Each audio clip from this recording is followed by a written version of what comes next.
नमस्कार, मैं हूं संजय शर्मा। आप देख रहे हैं 4 पीएम यूपी।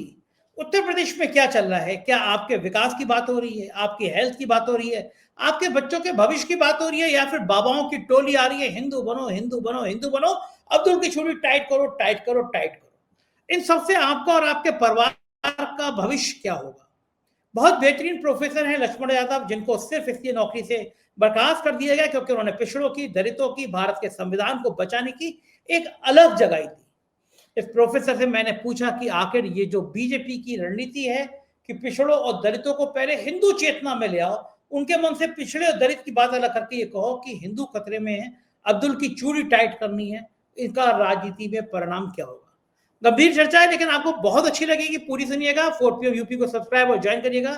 चलते हैं लक्ष्मण यादव के पास। 4 पीएम न्यूज नेटवर्क पे बहुत बहुत स्वागत है लक्ष्मण यादव जी आपका। बहुत दिनों बाद मैं आपसे रूबरू हो रहा हूँ। मेरा बड़ा मन था आपसे जब चर्चा करता हूँ, कबीर के दोहे कुछ याद आ जाते हैं और आपकी कुछ रसखान की बातें सामने आ जाती हैं। हिंदी के प्रोफेसर से बात करने का ये बड़ा अपने आप में अलग सुख है कि राजनीति और साहित्य का जो समावेश होता है वो आपकी बातचीत से नजर आता है। मैं एक खास मुद्दे पे लक्ष्मण जी आपसे बात करना चाह रहा था। आपने इस मुद्दे पे कई जगह दिल्ली के अलावा भी देश के अलग अलग हिस्सों में व्याख्यान दिया है, और वो मुद्दा है पिछड़ों और दलितों के साथ जो लगातार देश के अलग अलग हिस्सों में नाइंसाफी होती आ रही है। बिहार का एक बड़ा मुद्दा था, बिहार में ये बात उठी थी, बेरोजगारी की बात उठी थी, किसानों की बात उठी थी, लेकिन एक बड़ा मुद्दा पिछड़ों का भी था। और बिहार भारतीय जनता पार्टी चुनाव जीतने के बाद उसके कुछ नेता ये नैरेटिव बनाने में लगे हैं कि ये सब बातें फिजूल हैं, पिछड़े तो सिर्फ भारतीय जनता पार्टी के साथ हैं, दलित भारतीय जनता पार्टी के साथ है। 2024 के लोकसभा चुनाव में जो नैरेटिव बना था, जो बीजेपी को डरा रहा था, उसको तोड़ने की कोशिश है।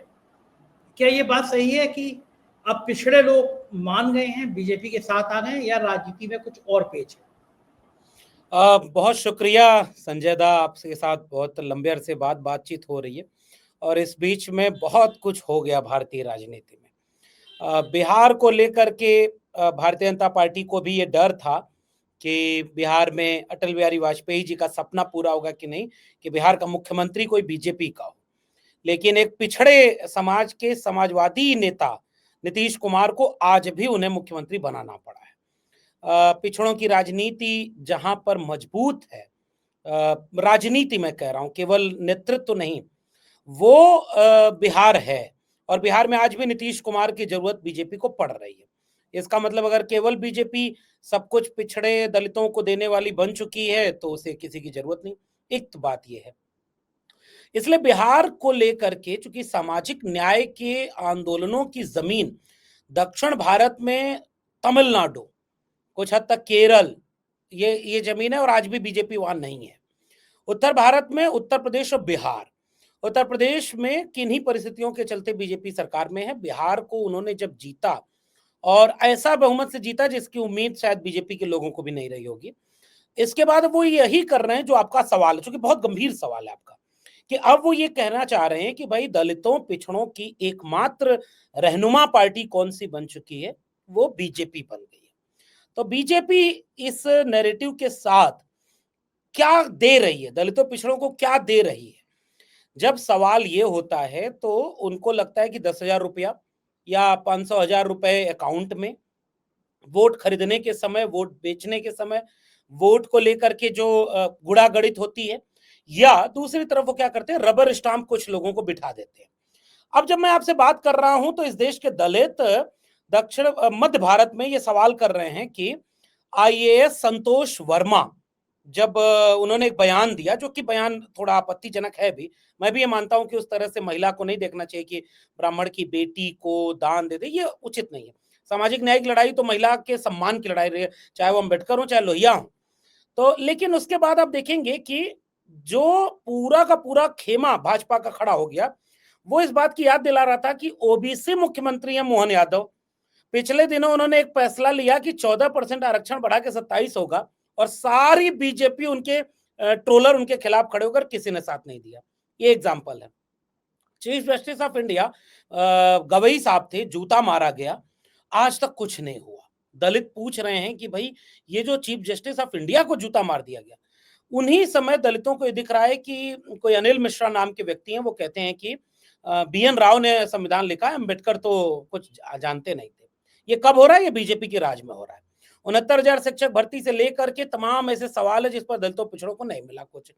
3 फंक्शनल बॉडी है, national commission of schedule caste, national commission of schedule tribe and national commission of backward class. इन तीनों में आपको जानकर संजय दा ये आश्चर्य होगा कि एक भी बोर्ड ऐसा, एक भी कमीशन ऐसा नहीं है जो उसकी मेंबर्स फुलफिल हो। वो फंक्शन में ही उस तरह से नहीं है, वो एडहॉक बेसिस पर चल रहा है, कोई सुनवाई नहीं, कोई कार्रवाई नहीं। तो क्या भारतीय जनता पार्टी आरक्षण जो खत्म कर रही है सारे संस्थानों को प्राइवेट हाथों में बेच करके, वहां क्या सामाजिक न्याय कर रही है? दलितों पिछड़ों को न्याय दे पा रही है? या नौकरी में आरक्षण खत्म हो रहा है, नौकरियां तो बची नहीं। शिक्षा में आरक्षण खत्म हो रहा है, हेफा और न्यू एजुकेशन पॉलिसी ने पूरी शिक्षा व्यवस्था को बेच दिया है। ऐसे में भाजपा पढ़े लिखे समझदार लोगों को तो मूर्ख नहीं बना पाएगी कि वो दलितों पिछड़ों की हिमायती है। आज भी उनके लोग मनुस्मृति की बात करते हैं और संविधान बदलने की बात करते हैं। आज भी जब हम और आप बात कर रहे हैं तब भी वो होता है कि इसमें मनुस्मृति लागू होनी चाहिए, वो अच्छा ग्रंथ है। ऐसे में जो कम पढ़ा लिखा अशिक्षित दलित पिछड़ा है, वहां तक तो शायद ये बात जा रही है कि बीजेपी न्याय कर रही है, लेकिन बीजेपी न्याय नहीं कर रही है सर। बीजेपी के पास पैसा बहुत है और उससे ये सारा काम कर रही है। ठोस ऑब्जेक्टिव उनके पास कुछ भी दिखाने के लिए है ही नहीं। जी लक्ष्मण जी, बात पे आपकी तार्किक व्यक्ति में मैं सहमत हो सकता हूँ कि उनके पास कुछ नहीं है, लेकिन बावजूद इसके वो चुनाव तो जीत रहे हैं, एक के बाद एक राज चुनाव जीत रहे हैं। तो कहीं ना कहीं इंडिया गठबंधन के जो साथी हैं, जो कार्यकर्ता हैं, जो नेता हैं, उनके अंदर मायूसी भी है कि हम कितनी मेहनत कर लें, ग्राउंड पे कुछ दिखाई और को देता है। हम लोगों को भी कुछ और दिखाई दे रहा था। चुनाव के महाराष्ट्र के, हरियाणा के, दिल्ली के नतीजे बिल्कुल विपरीत है। तो अगर एक के बाद एक चुनाव ऐसे हारते रहेंगे तो कहीं ना कहीं इंडिया गठबंधन के लोगों का हौसला तो टूटेगा टूटेगा। फिर क्या रणनीति है कि उसको ठीक करें और पिछड़ों दलितों में भी संदेश दें कि भाई भ्रम में मत आओ, जो हिंदू बनाने का खेल है उस हिंदू बनाने के खेल से बचो। असल में संजय दा, जहां आप बैठे हैं ना, उत्तर प्रदेश, लखनऊ, वहीं से इसका एक विकल्प निकला है जिसका नाम है पीडीए। और पीडीए की सबसे सकारात्मक राजनीति ये है कि अखिलेश यादव एक ऐसे नेता के रूप में मैं देख पा रहा हूं, इवन राहुल गांधी को भी जोड़ सकते हैं एज ए इंडिविजुअल, कि आप अखिलेश यादव का एक बयान किसी जाति के खिलाफ, किसी मजहब के खिलाफ नहीं पाएंगे। और अखिलेश यादव ने जब पीडीए बनाया तो उन्होंने क्या कहा? पिछड़े, दलित, अल्पसंख्यक या आधी आबादी, इन सब को हम गोलबंद करेंगे, किसी सवर्ण को गाली नहीं देंगे, किसी के खिलाफ नहीं जाएंगे, किसी को हम उनके खिलाफ जा करके कोई आपत्तिजनक चीज नहीं करेंगे, हम बराबरी की बात करेंगे, हम न्याय की बात करेंगे। यही वो विकल्प है संजय जी जो बीजेपी के सामने चुनौती बन सकता है। आपकी ये चिंता बिल्कुल जायज है कि भाई बाहर सड़क चौराहे पर भी लोग हम लोगों से भी पूछते हैं कि भाई आप तो कहते हैं कि बीजेपी दलितों पिछड़ों को कुछ नहीं दे रही है और वो संविधान विरोधी है, वो आरक्षण विरोधी है। अंदर अंदर, बाहर से तो बोलने में वो कहते हैं कि सब हम हमारे रहते कौन आरक्षण खत्म कर देगा, और पीछे से खुद ही खत्म कर दिए, पता ही नहीं चला किसी को। ऐसे में चुनाव जीतना आज के लोकतंत्र में थोड़ा इसका मूल्यांकन करना पड़ेगा। मैं बिहार में 15 दिन रहा और बिहार में संजय दी, आज भी मैं कहूंगा, भले ही परिणाम अलग आ गए, बिहार में बीजेपी के लोगों को भी नहीं लग रहा था कि वो चुनाव में इस तरह का बहुमत ले आ रहे हैं। और अगर वो बहुमत 130, 140, 150 तक चला जाता तो भी किसी को संदेह नहीं होता। आज हो सकता है कि चुनाव आप जीत गए हैं, सरकार है आपकी, तो आप भले ही ये कहें कि ये जनमत है, मैं इसे जनमत नहीं मानता। इसके पीछे एसआईआर, इसके पीछे तमाम तरह की साजिशें, 10,000 रुपया, इलेक्शन कमीशन की भूमिका, मीडिया की भूमिका, इन सब को अगर जोड़ दिया जाए तो चुनाव तो इस तरह से जीते जा रहे हैं। अगर अरविंद केजरीवाल को एलजी फाइल न रोकते कि 2,500 रुपया या 1,500 जो भी वो देना चाह रहे थे महिलाओं के खाते में, अगर अरविंद केजरीवाल दे दिए होते तो केजरीवाल चुनाव नहीं हारते। तो वहां तो कोई रोक दिया। महाराष्ट्र में भी यही हुआ, मध्य प्रदेश में भी यही हुआ, हरियाणा में। और आप चुनाव किसी भी तरह से जीत रहे हैं, ये बात लोगों को समझ में आ रही है। चुनाव आयुक्त तो भले ये कहते हैं कि विश्व के 2-3 दर्जन संस्थाओं के देशों ने मिल करके हमें बुलाया है कि एक अच्छे लोकतंत्र में कैसे चुनाव कराया जाता है। आप सोचिए, आयरनी देखिए संजय दा, कि मतलब वो कह रहे हैं कि हमें बुला रहे हैं कि आप चुनाव कितना अच्छा करा रहे हैं। और इस देश में एसआईआर पर चर्चा के लिए संसद स्थगित हो जा रही है। एसआईआर पर अभी हम अब ये आया है कि बातचीत होगी। इसलिए इस बेहद गंभीर सवाल का मेरा जवाब यह है कि एक तो चुनाव जीतना, एक जमाने में कांग्रेस यही करती थी। कांग्रेस थोड़ा कम करती थी, बीजेपी ज्यादा कर रही है। और चुनाव जीतना ही अगर यह पर्याय मान लिया जाए कि भाई अब तो धर्मो रक्षति रक्षिता, पहले ये लिखा था महाभारत से लेकर के मनुस्मृति तक, अब वहीं के कथावाचक कह रहे हैं कि मोदी रक्षति रक्षिता, यानी अब मोदी जी हैं तो धर्म की रक्षा होगी। ये कितने दिन चलेगा? आप कितने दिन इस तरह से एक चुनाव जीतेंगे, 2 चुनाव जीतेंगे, 4 चुनाव जीत जाएंगे, लेकिन जब मूल्यांकन होगा तो यह पता चलेगा कि ये चुनाव ईमानदारी से नहीं जीते जा रहे हैं, ये चुनाव बेईमानी से जीते जा रहे हैं, लेकिन बेईमानी पर बात कोई नहीं कर रहा क्योंकि परिणाम उल्टा आ जा रहा है। एक बात। अब दूसरा पहलू यह भी है कि केवल बेईमानी से जीते जा रहे हैं, नहीं, कुछ गलती विपक्ष की भी है, कुछ गलती राजनेताओं की भी है, कुछ गलती रणनीति की भी है। अगर रणनीति में, जो आपके सवाल का आखिरी हिस्सा था, मैं वहां अपना जवाब खत्म करना चाहूंगा कि वो हिंदू बना रहे हैं, वो अपने एजेंडे में लगे हुए हैं, उनके पास सांस्कृतिक संगठन है आरएसएस में। 2 दिन पहले नागपुर था और नागपुर में गया तो अपने कॉलोनी में, मैं जहां दिल्ली में रहता हूं, एक बड़ा अपार्टमेंट है, इसमें संजय दा हर घर पर 3 पोस्टर, अभी आप कहीं भी आएंगे ना तो 3 तरह के पोस्टर लगे हुए हैं। एक राम मंदिर के उद्घाटन का कुछ पूरा हुआ था, उसका पर्व था, उसका पोस्टर लगा है। एक जो है शिव का त्रिशूल सबके गेट पर चिपकाया हुआ है, और तीसरा ये जो ध्वजारोहण का कार्यक्रम हुआ था, इसका पोस्टर लगा है। वो घर घर जा रहे हैं। अब ये अलग बात है कि उनके पास पैसा है, संगठन है, तो उनके पास लोग हैं जो घर घर उनके विचार को पहुंचा रहे हैं। फिर दूसरी तरफ क्या है कि विपक्ष क्या सांस्कृतिक आंदोलन, सामाजिक आंदोलन की कोई रणनीति बना रहा है? क्या राहुल गांधी से उनकी कांग्रेस ही सहमत हो पाती है? मैं तो सुनता हूं आधी कांग्रेस इस बात का इंतजार करती है कि चुनाव हार जाए ताकि अंदर की बैठक में हम जाकर कहें कि अब जाति जनगणना की बात मत करना, इससे हमें वोट नहीं मिल रहा और हमारे लोग नाराज हो जा रहे हैं। अब जो है दलित पिछड़ों का नाम मत लो। कभी अखिलेश यादव हार जाएंगे चुनाव तो उनसे कहा जाएगा ये पीडीए आपने जो किया ये गलत किया। असल में उसकी पूरी रणनीति जमीन पर उतरी नहीं है और यहां चूक हो रही है संजय दा। इस बात को मैं मानूंगा। भाई पैसा बीजेपी के पास है, वो आपके पास अभी नहीं आएगा। मीडिया बीजेपी के साथ है, वो आपके पास नहीं आएगी।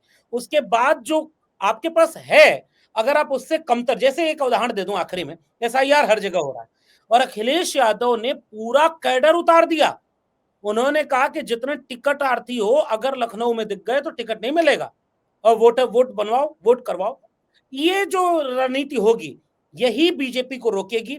मुझे पीडीए जैसी कोई सांस्कृतिक वैचारिक रणनीति में ही उम्मीद नजर आती है, वरना आपकी बात सही हो जाएगी कि बातें आप कुछ भी कहिए, चुनाव तो बीजेपी जीत रही है। जी बिल्कुल ठीक कह रहे हैं। लेकिन एक बीच में राहुल गांधी ने सवाल पूछा था, क्या गृह मंत्री बताने की कोई कृपा करेंगे कि दशकीय जनगणना की तैयारी के लिए प्रमुख प्रक्रियात्मक कदमों का ब्यौरा, संभावित समय सीमा क्या है? तो मेरे यहाँ एक व्हाट्सएप आया है, अभी मैं इसकी पूरी तरह पुष्टि नहीं कर रहा, लेकिन यह है, नित्यानंद राय जी ने कहा है जनगणना 2027 2000 चरणों में की जाएगी। यानी पहला चरण मकान सूचीकरण, मकानों की गणना अप्रैल से सितंबर 2026 में 30 दिनों की अवधि में हो जाएगी और उसके बाद जनसंख्या गणना फरवरी 2027 के दौरान होगी, जिसकी संदर्भ तिथि 1 मार्च 2027 को 12 बजे होगी। यानी एक तरह का जनगणना के लिए उत्तर प्रदेश के चुनाव से पहले जनगणना करने की तैयारी है। राहुल गांधी ने कहा, संसद में मैंने सरकार से जाति जनगणना पर सवाल पूछा, उनका जवाब चौंकाने वाला है। न ठोस रूपरेखा, न समयबद्ध योजना, न संसद में चर्चा, न जनता से संवाद। दूसरे राज्यों की सफल जाति जनगणना की रणनीतियों से सीखने की कोई इच्छा भी नहीं। मोदी सरकार की जाति जनगणना देश के बहुजनों के साथ खुला विश्वासघात है। कोई चर्चा नहीं, बस डेट डिक्लेयर। क्या लग रहा है आपको, जिस तरह से वोट चोरी का मामला हुआ, इसी तरह जनगणना भी क्या हेरे फेरी से हो जाएगी? आंकड़े पिछड़ों के और दलितों के भी हेरा फेरी से आ जाएंगे। अभी संजय दा इसी पर बताऊं कि मैं अभी काम भी कर रहा हूं जाति जनगणना को लेकर के, तो बहुत सारा शोध मैंने किया इधर बीच और लिखने पढ़ने का जो संदर्भ मैंने देखा, इस बात में तो कोई दो राय नहीं है कि एक समय में जो जाति जनगणना का मुद्दा समाजवादी धड़े का, अंबेडकरवादी लोगों का हुआ करता था और कांग्रेस विरोध में थी क्योंकि पावर में वो थी और कुछ डायरेक्ट इनडायरेक्ट गलतियां हुई उनसे, लेकिन राहुल गांधी ने उसे बदला, इस बात को समझा कि जाति जनगणना कितना जरूरी मुद्दा है। और उसके बाद क्या हुआ कि आप गौर करें कि बिहार में जब महागठबंधन की सरकार थी, नीतीश कुमार के साथ तेजस्वी यादव थे तो जनगणना हो भी गई, आंकड़े लागू हो गए, और जैसे गठबंधन टूटा वो सारी बहस गायब हो गई। अब नीतीश कुमार की हिम्मत नहीं बोल पाए वो, लेकिन वहां समाजवादियों ने ये भूमिका निभाई थी। बाद में कर्नाटक में और तेलंगाना मॉडल भी, बिहार के बाद तेलंगाना मॉडल जाति जनगणना का आया है। तेलंगाना में कमेटी बनाई थी रेवंत रेड्डी ने, और उस कमेटी में कांचा इलैया, सुखदेव थोराट, बहुत सारे लोग थे। उन्होंने एक पैरेलल, एक साइंटिफिक डेटाबेस तैयार किया, जैसे बिहार में भी तैयार हुआ था। अब उसके बाद राहुल गांधी ने इस बात को समझा है और इस डिस्कोर्स को पब्लिक में रखा है कि जाति जनगणना कितना बड़ा और जरूरी मुद्दा है। अब आप राहुल गांधी का ट्वीट जो आप पढ़ रहे थे, और उसके बाद उन्होंने जो लिखा भी है, भाई कल तक तो मोदी जी, अब आप आयरनी देखिए, मुझे याद आया जहां से हम लोग बातचीत शुरू किए हैं वहीं पर ले जा रहे हैं। वो एक शेर है ना कि वो झूठ बोल रहा था इतने सलीके से, मैं एतबार न करता तो और क्या करता। बोला क्या साहब वसीम अली की। 4-6 महीने पहले कह रहे थे हमारे लिए तो कोई जाति नहीं है, केवल एक जाति है गरीब और अमीर, फिर 4 जातियां हैं, महिला, युवा, किसान, इस तरह से। योगी आदित्यनाथ हर इंटरव्यू में बोलते पाए जाते थे कि जाति जाति की बात देश को बांटने की है, हिंदुओं एकजुट हो जाओ, और ये जातिवाद बहुत खराब है। फिर क्या हुआ, इनका जो सबसे महत्वपूर्ण है, नितिन गडकरी का आया, और नितिन गडकरी ने क्या बोला था संजय दा, उन्होंने साफ तौर पर कहा कि जो करेगा जात की बात उसको मैं मारूंगा लात। यही भारतीय जनता पार्टी अब अनुराग ठाकुर ने कितना खराब बोला था अखिलेश यादव और राहुल गांधी के सामने, उन्होंने कहा था जिसकी जात का पता नहीं। इसका मतलब ये है कि ये बिहार जीत चुके हैं, उत्तर प्रदेश में पीडीए अभी भी इनके लिए चुनौती है, क्योंकि बिहार में कुछ गलतियां हुई हैं जो समय पर उसका मूल्यांकन होगा। अखिलेश यादव ने तो वो गलती नहीं की, उन्होंने केवल यादव मुसलमान को टिकट नहीं दिया, उन्होंने पीडीए बनाया तो पीडीए को टिकट दिया, पीडीए के मुद्दे पर बोलते हैं, पीडीए के मुद्दे पर लड़ते हैं, और बीजेपी को कमजोर किया। इसलिए यूपी जीतने के लिए वो जाति जनगणना को एक भ्रम की तरह ले आ रहे हैं, और मैं ये गारंटी दे रहा हूं संजय दा कि इस पर मैंने जो काम किया है, अभी तक इसका प्रोफार्मा नहीं बना है कि कैसे कौन सा चार्ट बनेगा, और जब ये इसका डेटा कब आएगा, मैं आपको एक दिलचस्प आंकड़ा बताऊं। जब ये जनगणना पूरी हो जाएगी, आपने कहा ना कि पहले मकान गिनेंगे, फिर इंसान गिनेंगे, फिर उनके बाकी लोगों को गिनेंगे, गिनते गिनते 29 न आ जाए तो कहिएगा, और 29 आ जाएगा तो अरुण जेटली फिर एक दिन पुराने वाले अरुण जेटली नए कोई मंत्री बन करके बैठेंगे और कहेंगे इसमें तो गड़बड़ हो गई, इसमें जातियों की संख्या गलत हो गई। पिछली बार क्या हुआ था कि ये गलती कांग्रेस ने की थी, अब ये बीजेपी करेगी। आंकड़े सार्वजनिक नहीं करेंगे, और अगर करेंगे तो आंकड़े गड़बड़ होंगे, तो इसीलिए 29 तक इसको ले जाएंगे, केवल 27 नहीं, वो 27 में भी इसका फायदा लेना चाहते हैं और 29 तक इसको खींच के ले जाएंगे। लेकिन एक बात बताइए, परिसीमन कैसे करेंगे? अगर आप जनगणना नहीं करते हैं तो डिलिमिटेशन कैसे करेंगे, और उसके बाद फिर ये सारी चीजें होंगी। तो एक बड़ी लड़ाई है। फिलहाल मैं इसको एक ऐसी लड़ाई के रूप में देख रहा हूं जिसमें समाजवादियों की और राहुल गांधी जैसे पैन इंडिया डिस्कोर्स भी बनाया, अखिलेश यादव, इन लोगों की जीत है कि बीजेपी को अपनी पिच पर ले आए। अगर धर्म वाली पिच पर बीजेपी जाएगी तो ये लोग हारेंगे। जी, तो ये तो पूरी कोशिश धर्म वाली है। जो ध्वजा वाला कार्यक्रम हुआ वो देखिए, बाबा बागेश्वर की यात्रा निकल रही है, उसमें हिंदू हिंदू का अभियान चल रहा है। जो लोग ब्लू फिल्म बनाते थे उनके परिवार जने बाबा बागेश्वर की यात्रा में शामिल हो रहे हैं। एक महात्मा जी हैं, मैं किसी के शरीर पर टिप्पणी नहीं करता, लेकिन आंखें नहीं है, मतलब मैं फिर क्षमा चाहूंगा कि मेरे शरीर पे बनावट पर टिप्पणी नहीं करना चाहिए, लेकिन विचार इतने घिनौने हैं कि मुझे शर्म आती है। उन जैसा व्यक्ति गेरू वस्त्र पहने हुआ है, बड़े से बड़े लोग उनके पैर छूते हैं, प्रधानमंत्री उनको भाई बताते हैं, वो पिछड़ों को, दलित को, महिलाओं के लिए इतनी आपत्तिजनक कमेंट करते हैं। मुझे हैरानी नहीं होती ऐसे आदमी के कोई पैर कैसे छू जाता है। वो तो घिनौना आदमी है जो किसी के सिर काटने की बात कह दे, जो किसी की जीभ काटने की बात कह दे, जो किसी की ये कह दे पत्नी केवल खिलौना होती है, लेकिन उनके चरणों में प्रधानमंत्री लौटे जा रहे हैं। और प्रधानमंत्री तो हमने देश में वो भी देखे थे जो प्रधानमंत्री आशाराम बापू के साथ डांस किया करते थे। कई सारे मंत्री हमने देखे। हमने देश में गेरू वस्त्र पहने हुए राम रहीम भी देखे जो बलात्कार और हत्या के आरोप में जेल जाते हैं, जेल से निकल आते हैं। लेकिन इन गेरू वस्त्रों का जाल इतना उलझाया जा रहा है कि उस जाल में पिछड़ा दलित गठबंधन का भूत उतर जाए। केवल हिंदू हिंदू हिंदू, और ये बता दिया जाए कि देखो अब्दुल की चूड़ी तो टाइट हो गई है, अगर तुम्हें अब्दुल की चूड़ी टाइट रखनी है तो फिर तुम्हें ये करना है कि तुम्हें ये जाति का बंधन तोड़ना है। तो ये जाति का बंधन कितना मजबूत है लक्ष्मण जी, क्या इतना मजबूत है कि इन बाबाओं के झांसे में, इन बाबाओं के चंगुल से बच पाएगा वो? ये जो जादुई ताकतें हैं दिखाती हैं बाबा की ये हो जाएगा और पर्ची निकल आएगी, इनसे बच पाएगा पिछड़ा और दलित? मैं जब डीयू में पढ़ाता था तो एक बच्चे ने मुझसे पूछा था कि सर हमारे यहाँ गैलीलियो और आइंस्टीन क्यों नहीं पैदा हो रहे हैं? तो अचानक मुझे उस समय याद आया था क्योंकि हमारे यहाँ नींबू, मिर्चा, नारियल भारी है। हमने अंधश्रद्धा में अपने यहाँ के जैसे आपने बातचीत शुरू की थी तो कबीर का ज़िक्र हुआ और मुझे कबीर याद आते हैं। ऐसे मौकों पर सबसे बेहतर अगर कोई जवाब देता है तो कबीर। कबीर कलयुग कठिन है और साध न चिन्है कोय और कामी क्रोधी मस्खरा तिनका आदर होए। अब आप सोचिए कौन किसका इज्जत होगी कबीर ये बता गए। कामी, क्रोधी और मस्खरे।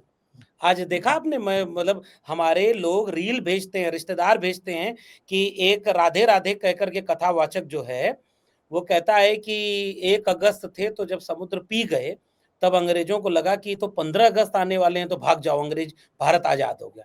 15 अगस्त आ गया। ये जो बागेश्वर धाम वाला है ये कहता है कि देसी गाय के गौमूत्र में हल्दी मिलाकर पीने से कैंसर ठीक हो जाता है। और 4 दिन यात्रा चली थी। उसके बाद जाने कितनी वीडियो वायरल हुई कि कोई गद्दा चुरा रहा है, कोई पूड़ी खाने रैली के पहले भाग जा रहा है, फिर किसी ने कहा बड़ा उधार हो गया और फिर आखिरी में ये असल में आरएसएस और बीजेपी के लोग हैं। इस देश के लोगों को अब ये समझाया गया है, कबीर ने बहुत साफ लिखा है, मन ना रंगाए रंगाए जोगी कपड़ा, आसन मार मंदिर में बैठे ब्रह्म छोड़ पूजन लागे पथरा, और कनवा फड़ाए जटवा बढ़ाए दड़िया बढ़ाए जोगी होई गिला बकरा, और मथवा मुड़ाए जोगी कपड़ों रंगीला गीता बांध जोगी होई गिला लबरा। मैं नहीं कर रहा हूं, कबीर ने कहा कि फर्क करना मुश्किल हो गया। एक अच्छे व्यक्ति, संत व्यक्ति आरक्षण विरोधी कैसे हो सकता है? जो संत होगा वो संविधान विरोधी कैसे हो सकता है? वो तो मानववादी है ना। तो वो आज ये सारे कथावाचक संविधान विरोधी हैं। सारे कहते हैं मनुस्मृति लागू होनी चाहिए। सारे कथावाचक एससी एसटी ओबीसी को मिलने वाले आरक्षण का विरोध करते हैं और हिंदू राष्ट्र माने। तो हिंदू राष्ट्र में दलित कहां होगा? गटर साफ कर रहा होगा।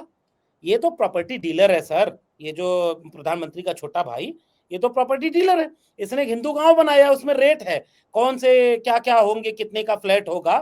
तो उस फ्लैट में मैला कौन साफ करेगा, मतलब सीवर का काम कौन करेगा?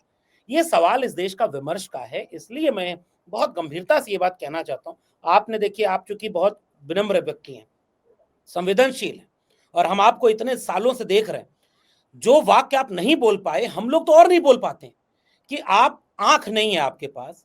तो हम तो पढ़े लिखे लोग, हम जानते हैं कि इसके बहुत सारे कारण होते हैं। कोई पूर्व जन्म का पाप इसमें नहीं भागीदार होता है कि कौन दिव्यांग पैदा होगा, किसके क्या होगा क्या नहीं होगा। एक साइंटिफिक और बायोलॉजिकल चीज है, इसमें किसी के साथ कभी भी कुछ भी ऐसा हो सकता है। लेकिन आप तो कहते थे कि भाई पूर्व जन्म में कोई पाप किए होंगे इसलिए सजा आपको मिली है। तो आपको कौन सी सजा मिली है? आपने साफ तौर पर टेलीविजन पर बोला है, मरे मुलायम कांशी राम। ये कथा कह रहे थे आप धर्म की कथा कह रहे हो तो मुलायम और कांशी राम कहां से आ गए? फिर तो आप कहिए कि आप आरएसएस और बीजेपी के एजेंट हैं। आप कहते हैं कि मनुस्मृति पढ़ी नहीं थी बाबा साहब अम्बेडकर ने। मैं अम्बेडकर को नहीं मानता। और वो व्यक्ति को ज्ञानपीठ पुरस्कार मिला हुआ है, प्रधानमंत्री ने ज्ञानपीठ पुरस्कार दिया है। ज्ञानपीठ पुरस्कार साहित्य के क्षेत्र का भारत का नोबेल पुरस्कार से भी बड़ा है। और वो किसको मिल रहा है? प्रधानमंत्री ट्वीट कर रहे हैं कि एक बच्चा शायद 50 घंटे तक ये वेद की ऋचाओं को बिना देखे बोल गया। आप जिसके लिए ये खुश हो रहे हैं उसी के लिए दुनिया ने आर्टिफिशियल इंटेलिजेंसिया बना दिया है और चैट जीपीटी बना दिया। एक कमांड लिखेंगे सारा वो लिख करके भेज देगा। एक विवेकानंद का किस्सा याद आ रहा है संजय दा, आपका चैनल में हम लोग बहुत इमोशनली जुड़े हैं आपके काम से और आपकी चीजों से। अभय जी को सुनता हूं जब, या और तमाम लोगों को, तो मुझे याद आता है कि आपका चैनल केवल रिपोर्टिंग नहीं करता, एक पैरेलल नैरेटिव है कि हमारा भारत कैसा होना चाहिए। इसलिए यहाँ ज्ञान की, विज्ञान की भी बातें होती हैं। तो आपके यहाँ भी हमने कई बार सुना है, विवेकानंद की बात तो ये बहुत करते हैं। एक बार एक व्यक्ति आया और उसने कहा कि बहुत बड़े तपस्वी हैं हम। तो उनके सामने कहा कि क्या करते हैं आप? तो कहे पानी पर मैं चल सकता हूँ, मंत्र मैंने विकसित कर लिया। तो कहे कि अच्छा, तो चल के उन्होंने दिखा दिया। तो कहा कि इतना करने में आपको कितनी साधना करनी पड़ी? तो कहा कि इतने 100 वर्ष, इतना इतना 10 वर्ष 20 वर्ष साधना करनी पड़ी। उन्होंने कहा कि ये नाविक तो लकड़ी से एक दिन में नाव बना करके चला गया उस पर। तो फिर आपकी इस तपस्या का मतलब क्या निकला? उसके लिए क्या फायदा इसका? मैं इस पे और किसी, श्रद्धा अलग चीज है। नरेंद्र दाभोलकर को पढ़ा जाए, अंधश्रद्धा उन्मूलन करके 3 खंड में उनकी किताब लिखी हुई है। और खुद दयानंद, खुद जो है विवेकानंद, ये किस तरह की बात करते थे, और आज बीजेपी पूरे देश को हिंदू राष्ट्र बनाने के लिए कथावाचकों की आड़ में केवल अच्छा, आप संजय दा एक बात और जोड़ लें, वंदे मातरम पर डिबेट होगी संसद में, अच्छी बात है होने की, लेकिन आपको भी पता होगा कि ये डिबेट क्यों हो रही है और किसको चढ़ाने के लिए हो रही है, इस डिबेट में क्या क्या बोला जाएगा। कल तक जिनकी राष्ट्रभक्ति संदेह में थी, माफी मांगते थे, वो लोग अब राष्ट्रभक्ति पर डिबेट कर रहे हैं, क्योंकि वंदे मातरम से किसी को चिढ़ाने में मदद मिलती है। और इसलिए अभी तो पोल खुलेगी, आज हुकूमत है इनकी, तो इसलिए ये हिंदू बनाने की बात कर रहे हैं संजय दा।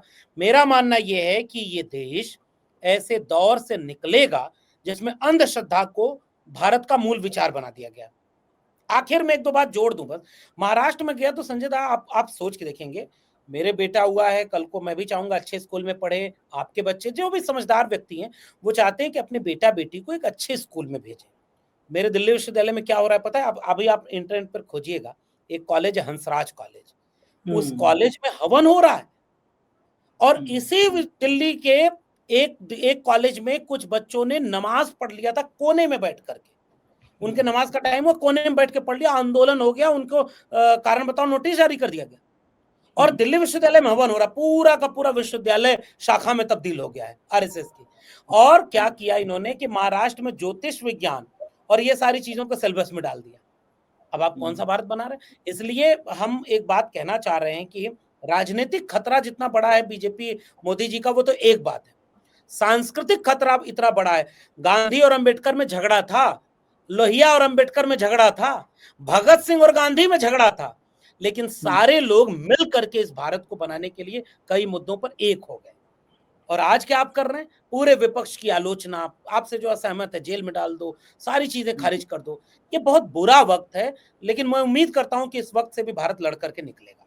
जी बिल्कुल, बहुत अच्छी बात कही आपने लक्ष्मण जी। एक आखिरी सवाल, मैंने एक बार रिसर्च कराई थी कि जो कावड़ यात्रा में जा रहे हैं, जो लेट लेट के मंदिरों की परिक्रमा कर रहे हैं, पैदल चल रहे हैं किलोमीटर, पैरों में से छाले पड़े जा रहे हैं, और मैंने कुछ स्टूडेंट्स को भेजा था इस पे शोध करो, मुझे को पता चला कि उसमें से अधिकांश पिछड़ी और दलित जाति के लोग थे। एक तरफ हम ये चेतना की बात कर रहे हैं, बाबा साहब कह के कहा था उन्होंने कि एक तरफ स्कूल की घंटी बज रही हो और मंदिर का घंटा बज रहा हो तो पहले स्कूल जाना, लेकिन अगर पिछड़ों और दलितों की इस चेतना के बीच में अगर अंधविश्वास उन्हीं के अंदर बढ़ रहा है, किसी के घर पे झंडा उतार लो, किसी के घर पे झंडा चढ़ा दो, पढ़ाई की जगह कावड़ यात्रा पे निकल जाओ, ये बात पिछड़ों दलितों को समझाई जा रही है, तो उनके अंदर फिर चेतना विकसित करने की जिम्मेदारी किसकी है? कौन कर पाएगा जब सब कुछ इतना सेंसिटिव हो गया है? कोई हिंदू नाम पे बोलने को तैयार नहीं है, विपक्ष भी बोलने को तैयार नहीं है, मुसलमानों के घर बुलडोजर चले जाए, गैर कानूनी तरीके से चढ़ जाए,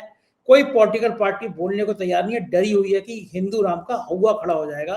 तो पिछड़ों और दलितों को जागृत करने की जिम्मेदारी किसकी है और क्या कर पा रही है वो पार्टियां? ठीक बात है। अब बहुत गंभीर और बहुत महत्वपूर्ण सवाल कि जैसे आप कल्पना करिए ना कि देश का माहौल क्या है। एक ज़माने में प्याज का दाम बढ़ा, सरकारें बदल गई, पेट्रोल का दाम बढ़ा, महंगाई मुद्दा हुआ करता था, बेरोजगारी मुद्दा हुआ करता था, भ्रष्टाचार मुद्दा हुआ करता था।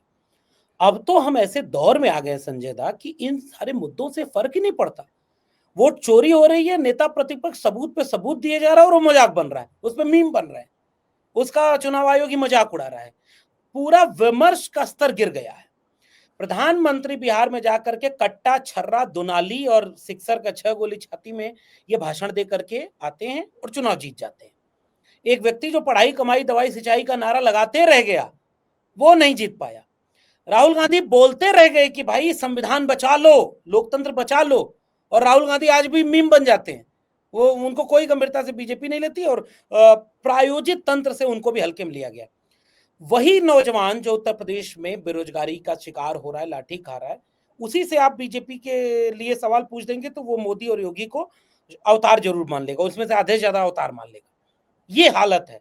अब कोई महंगाई मुद्दा नहीं, भ्रष्टाचार कोई मुद्दा नहीं, काला धन से लेकर के जीएसटी से लेकर के नोटबंदी से लेकर के सारे अडानी को सब कुछ लुटा देना, इस पर कोई जब देश में चर्चा नहीं रही, इसका मतलब ओवरऑल संजय दा, ओवरऑल समझदारी का स्तर गिर रहा है। ये बहुत गंभीर समस्या पूरे देश के सामने। पढ़े लिखे लोगों का मजाक उड़ाया जा रहा है, शिक्षित व्यक्ति को हास्यास्पद बना दिया गया है, और जो लोग दूसरे की डिग्री पूछ रहे थे, अब वो लोग एक भावनात्मक मुद्दे से देश चला रहे हैं। इसी के गिरफ्त में इस देश का दलित पिछड़ा भी आ गया है। अब दलित पिछड़ा का नुकसान ज्यादा इसलिए हो रहा है क्योंकि अभी तो ये 1990 के बाद, मंडल आंदोलन के बाद पहली बार विश्वविद्यालयों तक कायदे से पहुंचना शुरू किया। पहली बार उनकी पीढ़ियां आई जो पढ़ने लगी, उनको पहली बार कायदे से नौकरियां मिलना शुरू हुई। उनको समझ में आया कि धीरे धीरे उनका इकोनॉमिकल डेवलपमेंट हुआ। उसी समय ये विश्वविद्यालय बर्बाद हो गए। तो जब शिक्षा बर्बाद हो जाएगी, मैंने अपनी किताब प्रोफेसर की डायरी में इसीलिए ये बात लिखी हुई थी कि समझदारी किससे आती है? शिक्षा से आती है। और शिक्षा केवल डिग्री वाला नहीं, वरना डिग्री इंटायर पॉलिटिकल साइंस की भी मिल जाती है। समझदारी चेतना से आती है, शिक्षा से आती है। और जब शिक्षा होती है तो सवाल करता है आदमी। तो जब सवाल करेगा तब हम जैसे लोगों की भूमिका आती है कि वो ये बात बताएं कि शिक्षा बहुत जरूरी थी। तो जिम्मेदारी किसकी? शिक्षा बचाने की। अब आपके सवाल का दूसरा हिस्सा कि राजनीतिक दलों की एक बड़ी जिम्मेदारी हुआ करती थी। खुद बाबा साहब डॉक्टर भीमराव अंबेडकर दर्जनों डिग्रियां, आज भी लोग कहते हैं कि इतनी डिग्री नहीं थी उनके पास। अब कितना अच्छा है कि उनकी डिग्री पर बात हो रही है। वो भी राजनीति को समझते थे। उनके सबसे बड़े वारिस मान्यवर कांशीराम तो कहते थे कि राजनीति गुरु किल्ली है, ये key politics the key of root cause. मतलब आप सोचिए कि राजनीति को वहां तक ले आए। वो ये समझते थे कि सामाजिक आंदोलन, सांस्कृतिक आंदोलन, उन आंदोलनों के साथ राजनीतिक आंदोलन एक आर्थिक आंदोलन खड़ा करेगा। और जब उन तबकों के बीच में शिक्षा जाएगी, आर्थिक संपन्नता जाएगी, तो गुलामी से मुक्ति मिलेगी। तो एक बड़ी परियोजना जो चल रही थी, उस परियोजना में बामसेफ बना, कोई और संगठन बने, फिर वो खत्म हो गए, सायास खत्म किए गए या टूट गए, बिखर गए। और एक जमाने में कांग्रेस के पास सेवा दल हुआ करता था, आज कहीं नहीं है, नाम मात्र का है। कांशीराम का सामाजिक सांस्कृतिक आंदोलन बहुत बिखर गया है। समाजवादियों की जो कैडर ट्रेनिंग हुआ करते थे, लोहिया प्रशिक्षण शिविर चलता था, अब वो प्रशिक्षण शिविर कमजोर हो गए। तो हम क्या कर रहे हैं कि हम ट्रेनिंग नहीं दे पा रहे हैं। दूसरी तरफ आरएसएस 100 साल पूरे कर चुका है। तो जो बात आरएसएस नहीं कहता है वो बजरंग दल कहता है, वो हिंदू परिषद कहता है। जो बीजेपी नहीं कहती है वो आरएसएस कहता है। बाकी जगहों पर क्या हो गया है कि हमने ये मान लिया कि सारी लड़ाई अब केवल राजनीतिक बची है। तो भाई राजनीतिक लड़ाई में नेता क्यों बोलेगा? अच्छा संजय झा, आप बताएं कि जिसको चुनाव जीतना है वो कोई ऐसी बात क्यों बोलेगा जो वर्चस्वशाली तबके को पसंद ना आए? तो फिर वो तुरंत चुनाव हार जाएगा, क्योंकि बाकी लोग, कोई पैसे पर वोट दे देगा, कोई उस पर वोट दे देगा। तो नेता की तरह सोचेगा। इसलिए जिम्मेदारी किसकी? जिम्मेदारी हम सब की। कुछ जिम्मेदारी नेता निभाएं, लेकिन वो नेता निभाएंगे, आखिरी बात, जो जेल जाने से न डरें, ठीक जो बात। समझौता करने से न डरें, जो अंदर से मिल न जाएं कि उनको दुश्मन विपक्षी नजर आने लगे, और 10 साल 20 साल 30 साल पहले जो गलती हुई थी उसी को रोज दोहराएं। और आज जो उनके बच्चों का, जैसे मैं बहुजन समाज पार्टी को कहता हूं या और लोगों को कहता हूं, आज बहुजन समाज पार्टी जैसी पार्टी पुराने रंग वाली होती ना, तो संविधान के बदलने की बात करने पर पूरे देश में आंदोलन खड़ा कर देती, एक भी सरकारी संस्थान को प्राइवेट नहीं होने देती, आरक्षण खत्म नहीं होने देती। और आज वही पार्टी वो बार बार पुराने गलतियों को विपक्ष के ऊपर हमलावर हो जाती है। तो जिम्मेदारी किसकी? और नेता तो भाई कुर्सी के लिए, आज अखिलेश यादव पीडीए पर आए हैं और इसका फायदा उन्हें मिल रहा है। अगर अखिलेश यादव 27 में इसी पीडीए को जोड़ करके किसी के खिलाफ नहीं बोलना है, किसी धर्म के खिलाफ नहीं, किसी जाति के खिलाफ नहीं, तब उससे बचेंगे कि कांवड़ लेने में एससी एसटी ओबीसी क्यों जा रहा है। यही चुनौती है। वरना ये वो पीढ़ी है संजय दा, इनके पास शिक्षा नहीं। वो जो दो एक शेर है उनका, कविता है गोपाल दास नीरज की, कि तन की भूख मन को गुनहगार बना देती है, बाघ की बाघ को बीमार बना देती है, और भूखे पेटों को राष्ट्रभक्ति सिखाने वालों भूख इंसान को गद्दार बना देती है। जो गरीब है ना, वो एससी एसटी ओबीसी में ज्यादा है, उसके पास कुछ है ही नहीं साहब। तो शिक्षा पहुंची नहीं कि वो समझदारी ले आए कि हिंदू नहीं बनना है, स्कूल जाना है, फूले अम्बेडकर पेरियार को पढ़ना है। यहाँ पढ़ा लिखा आदमी भी अंधभक्ति में चला जा रहा है, या कुर्सी बचा रहा है, नौकरी बचा रहा है, और वो सरेंडर कर रहा है। इसलिए एक बड़ी लड़ाई लड़ने की जरूरत है। और हमारे जैसे लोग तो इसी बात को लेकर के बहुत सजग रहते हैं कि सामाजिक सांस्कृतिक भूमिका बहुत बड़ी है, राजनीतिक भूमिका उसके साथ पैरेलल खड़ी होगी। तो बड़ी लड़ाई है, आएंगे उजले दिन, जरूर आएंगे। वीरेंद्र अंगवाल की कविता है। बहुत बहुत शुक्रिया लक्ष्मण जी, आपसे बात करके सच में मुझे बहुत अच्छा लगता है। आपको परेशान करता रहा करूंगा मैं। बहुत शुक्रिया, थैंक यू। समय दिया। Thank you. ये थे लक्ष्मण यादव जी, पूरी बातचीत सुनी। मेरे को उम्मीद है कि आप अपनी राय से अवगत जरूर कराएंगे। बताइएगा कैसी रही बातचीत। शुक्रिया, थैंक यू।